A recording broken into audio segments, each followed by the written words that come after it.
Everyone, N K education channel पर आप सभी का बहुत बहुत स्वागत है।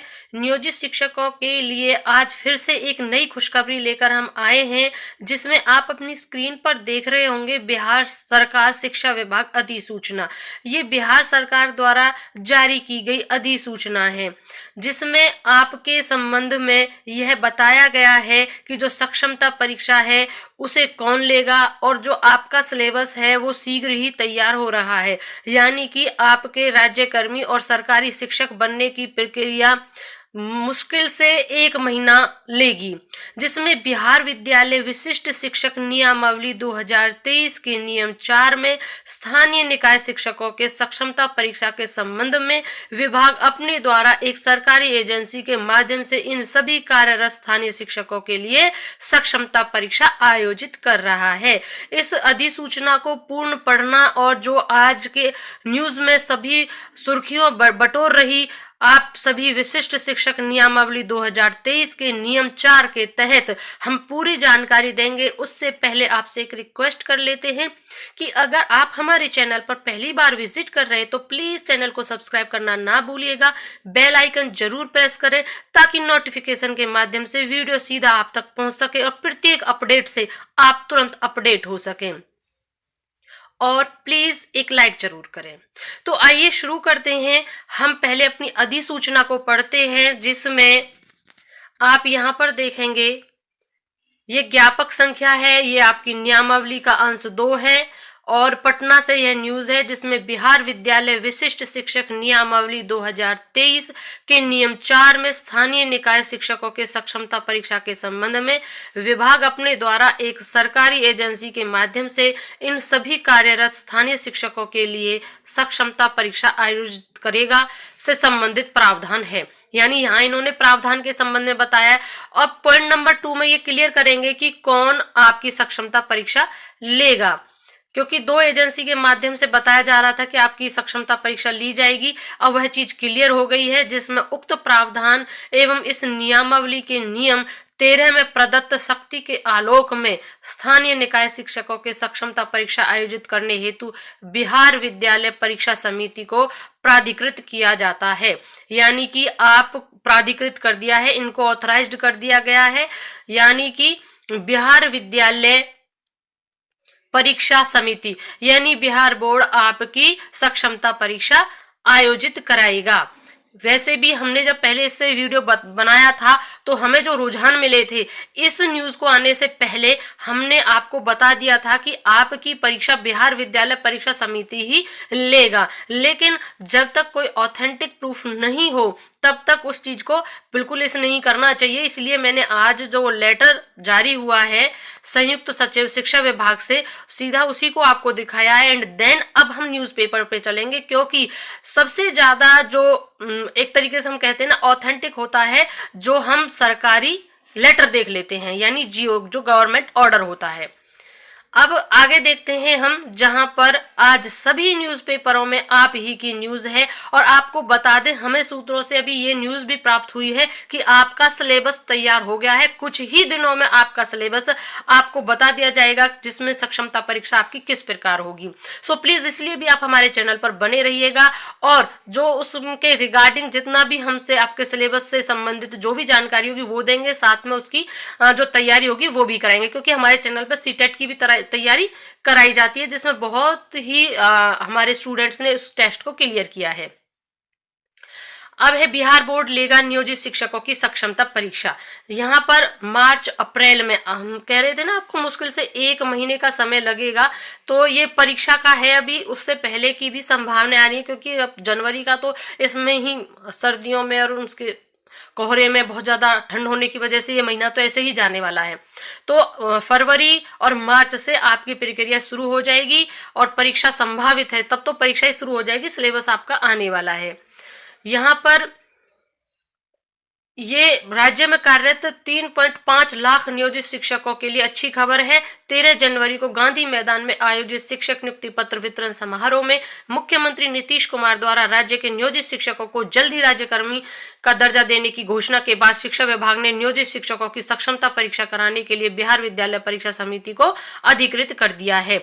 और हमने कल ही यह वीडियो बनाया था जिसमें नीतीश जी का हमने पूरा वक्तव्य सुना था, और उसके बाद ही हमने आपको बताया था कि नीतीश जी ने जब इतने बड़े मुख्यमंत्री एक इतने बड़े मंच से घोषणा करते हैं तो वो चीज एवं ही नहीं होती। इसलिए हमने आपसे कहा था कि आप अपनी तैयारी में लग जाइए, और उसमें भी एक क्लू हमने आपको दिया था कि जो बीपीएससी की परीक्षा होगी वो किस प्रकार की होगी, और हमारे प्रत्येक नियोजित शिक्षक उस परीक्षा को क्लियर करेगा, ये हम आपसे वादा करते हैं, क्योंकि हम जानते हैं हम आपके साथ बहुत समय से जुड़े हुए हैं। अगला हम अपना न्यूज़पेपर देखते हैं जिसमें उन्होंने थोड़ा और क्लियर किया है। इसमें सारी चीजें उन्होंने ये भी बताया कि वरीयता के मापदंड क्या होंगे। राज्य के करीब 3.5 लाख नियोजित शिक्षकों की सक्षमता परीक्षा बिहार विद्यालय परीक्षा समिति लेगा। शिक्षा विभाग ने समिति को इसके लिए प्राधिकृत कर दिया है। विभाग ने सोमवार को आदेश जारी कर दिया है। अब आप देखिए, विभाग ने इतनी जल्दी 13 जनवरी को तो उन्होंने कहा था मंच से, और आज कल ये रात को ही चीजें हो गई थी, लेकिन रात को हमने सोचा इतनी लेट नाइट वीडियो बनाना ठीक नहीं है, हमने फिर मॉर्निंग में किया। सक्षमता परीक्षा पास करने पर ही नियोजित शिक्षकों को राज्यकर्मी का दर्जा मिलेगा। परीक्षा पास करने के लिए शिक्षकों को 3 मौके मिलेंगे विभाग से मिली जानकारी के अनुसार। और आपको मैं बता दूं, नीतीश जी ने ये 3 मौकों में भी उन्होंने साफ ये वक्तव्य भी कहा था उन्होंने कि इन 3 मौकों में हम सभी नियोजित शिक्षकों को राज्यकर्मी बना देंगे। तो थोड़े में आप ज्यादा समझें, आगे सुनिएगा।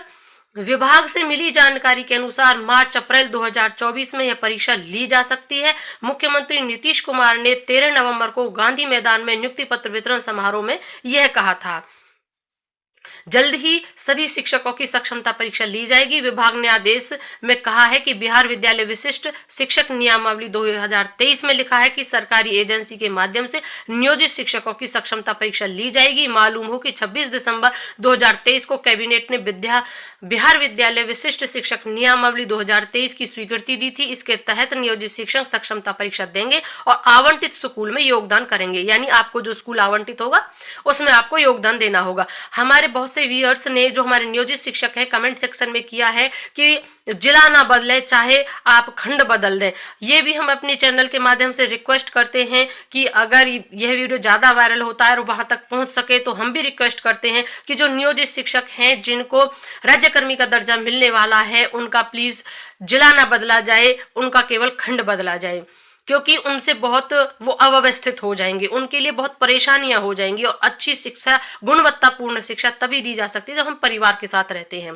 तो योगदान के साथ नियोजित शिक्षक विशिष्ट शिक्षक कहलाएंगे। साथ ही उन्हें बीपीएससी की ओर से बहाल शिक्षकों के अनुरूप ही वेतनमान मिलेगा। अब आप यहाँ पर वेतनमान देखिए, आपका जो वेतनमान है वो जो बीपीएससी से टीचर्स आए हैं उन्हीं के बराबर आपको मिलेगा, और अन्य लाभ भी उन्हीं के बराबर आपको मिलेंगे।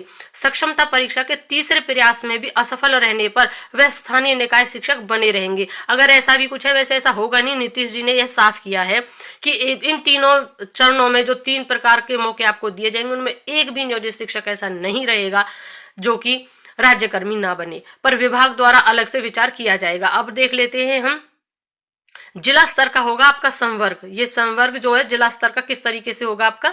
सक्षमता परीक्षा पास होने के बाद योगदान करने की तिथि से शिक्षक का पद जिला स्तर पर एकल संवर्ग के रूप में विलय हो जाएगा, यानी कि आपका जिले लेवल पर यह काम हो जाएगा और एकल संवर्ग में आप होंगे, और उसी दिन की तिथि से होंगे जिस दिन आप योगदान देंगे। वे एक अलग संवर्ग का गठन करेंगे जिनकी सेवा शर्त को इस नियमावली के तहत लागू माना जाएगा। जब कभी विशिष्ट शिक्षक सेवानिवृत्त होंगे, यानी आप रिटायर होंगे, त्याग पत्र देंगे या बर्खास्त होंगे, तो उनकी रिक्ति पर स्थानीय निकाय द्वारा नियुक्ति नहीं की जाएगी। जिला स्तर पर विशिष्ट शिक्षकों की एक वरीयता सूची निर्धारित की जाएगी। शिक्षकों की प्रत्येक श्रेणी के लिए वरीयता सूची तैयार की जाएगी। तो आपकी वरीयता सूची होगी और आप डिस्ट्रिक्ट लेवल के संवर्ग में शामिल होंगे। अब वरीयता के मानदंड क्या होंगे, क्या क्राइटेरियाज होंगे आपके सीनियरिटी के। तो सीनियरिटी के जो क्राइटेरियाज होंगे यानी वरीयता के मानदंड, वो होंगे स्थानीय निकाय के शिक्षकों के रूप में प्रशिक्षित वेतनमान प्राप्त करने की तिथि, जहां 2 शिक्षक एक ही तिथि के हैं उनकी जन्म तिथि। तो आपका जो सीनियरिटी होगा, पहले तो ये होगा आपका कि प्रशिक्षित जो वेतनमान प्राप्त करने की तिथि, जो आप जो पहले ज्वाइन करेगा वो माना जाएगा। जहां पर 2 शिक्षक एक ही तिथि के मिल जाएंगे, यानी एक ही दिन उन्होंने ज्वाइन यानी योगदान दिया था, तो फिर आपकी डेट ऑफ बर्थ देखी जाएगी। विशिष्ट शिक्षकों की प्रोन्नति के लिए 8 वर्ष अवधि रखी गई है, ये हम पहले बता चुके हैं। आपका मतलब हर 8 वर्ष के बाद अगर आप पीआरटी है तो टीजीटी बनेंगे, टीजीटी है तो पीजीटी के उस पर जाएंगे, यानी हर 8 वर्ष का है प्रत्येक कैडर का आपका। रिक्तियों के आधार पर इसका लाभ मिलेगा। विशिष्ट शिक्षकों के पद स्थानांतरित होंगे, आप ट्रांसफरेबल जॉब होगा। साक्षरता परीक्षा में शामिल होने के समय शिक्षकों से 3 जिलों का विकल्प मांगा जाएगा।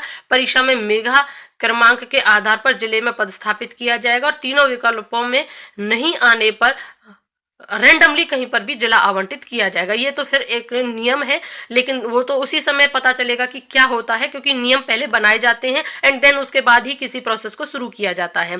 तो इसमें जो आपकी वरीयता बनेगी, वरिष्ठता सूची जो बनेगी, वो आपकी इस प्रकार से बनेगी। वरिष्ठता सूची सबसे पहले आप जिस दिन योगदान देंगे, योगदान वाली डेट आपकी काउंट की जाएगी।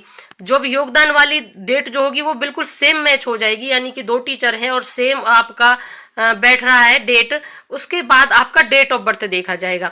डेट ऑफ बर्थ में कैसे, यानी DOB डेट ऑफ बर्थ देखा जाएगा आपका। अब डेट ऑफ बर्थ कैसे कि मान लीजिए जो पहले जिसका जन्म है उसको सीनियर माना जाएगा और जो आपसे उम्र में छोटा है वो आपको जूनियर माना जाएगा। इस प्रकार से आपकी वरीयता तय होगी। तो मुझे उम्मीद है कि आपको सभी चीज़ें अच्छे से क्लियर हुई होंगी और सभी जो आपकी कन्फ्यूज़न है वो भी क्लियर हुए होंगे और न्यूज़ आपको मिल ही गई है और हम भी बहुत खुश हैं आज। और congratulations all of you. And video को अंत तक देखने के लिए thank you and thanks for watching.